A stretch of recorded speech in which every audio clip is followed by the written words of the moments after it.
பீகாரில் நீட் மாணவி தற்கொலை என கூறப்பட்ட விவகாரத்தில் திடீர் திருப்பமாக அவர் ஒன்றுக்கும் மேற்பட்ட நபர்களால் பாலியல் வன்கொடுமை செய்து கொலை செய்யப்பட்டதாக பிரேத பரிசோதனை அறிக்கையின் மூலம் தெரிய வந்துள்ளதாக தகவல் வெளியாகியுள்ளது.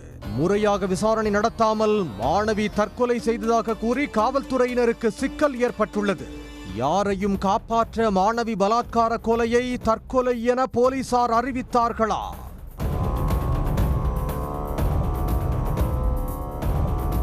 பீகார் மாநிலம் ஜெகனாபாத் மாவட்டத்தைச் சேர்ந்த 18 வயது மாணவி ஒருவர் பாட்னாவில் உள்ள ஒரு தனியார் விடுதியில் தங்கி நீட் தேர்வுக்கு படித்து வந்தார். கடந்த 9ஆம் தேதி விடுதி அறையில் மயங்கிய நிலையில் மீட்கப்பட்ட அவர் 11ஆம் தேதி சிகிச்சை பலன் இன்றி பரிதாபமாக உயிரிழந்தார்.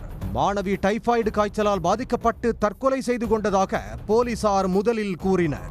ஆனால் மாணவியின் உடலில் காயங்கள் இருப்பதால் அவர் பாலியல் பலாத்காரம் செய்யப்பட்டு கொலை செய்யப்பட்டதாக பெற்றோர் தொடர்ந்து குற்றம் சாட்டி வந்தனர். இந்நிலையில் மாணவியின் பிரேத பரிசோதனை அறிக்கை வெளியானது. பிரேத பரிசோதனையை நடத்திய பாட்னா மருத்துவக் கல்லூரி மருத்துவமனையின் மருத்துவர்கள் அதிர்ந்து போயுள்ளனர்.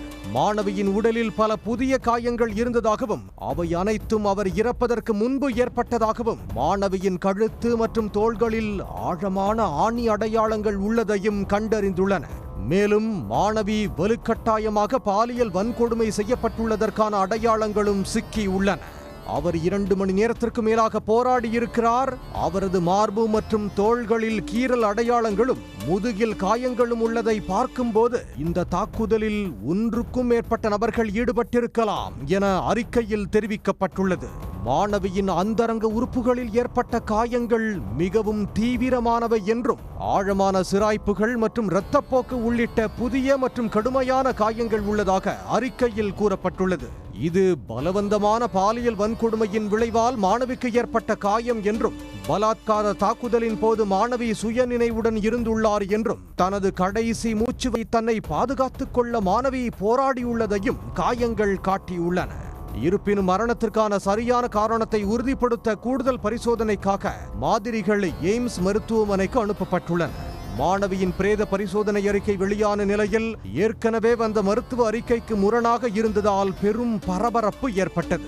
இதையடுத்து கார்கில் சவுக் பகுதியில் மாணவர்கள் போராட்டம் நடத்தினர். இதனைத் தொடர்ந்து விடுதி உரிமையாளர் மனிஷ்குமார் ரஞ்சன் என்பவரை போலீசார் கைது செய்தனர். மேலும் டிஜிபி உத்தரவின் பேரில் சிறப்பு புலனாய்வு குழு அமைக்கப்பட்டுள்ளது. எய்ம்ஸ் மருத்துவமனையின் இறுதி அறிக்கைக்காக காத்திருப்பதாகவும் தீவிர விசாரணை நடைபெற்று வருவதாகவும் போலீசார் தெரிவித்துள்ளனர். நீட் பயிற்சி மாணவி கொடூரமாக கொலை செய்யப்பட்ட சம்பவத்தை டைபாய்டு காய்ச்சலால் தற்கொலை செய்து கொண்டதாக கூறி வழக்கை முடிக்க முயன்ற காவல்துறையினர் மீதும் நடவடிக்கை பாய்ந்துள்ளது. உடனுக்குடன் செய்திகளை தெரிந்து கொள்ள சன் நியூஸ் பெல் ஐகானை கிளிக் பண்ணுங்க.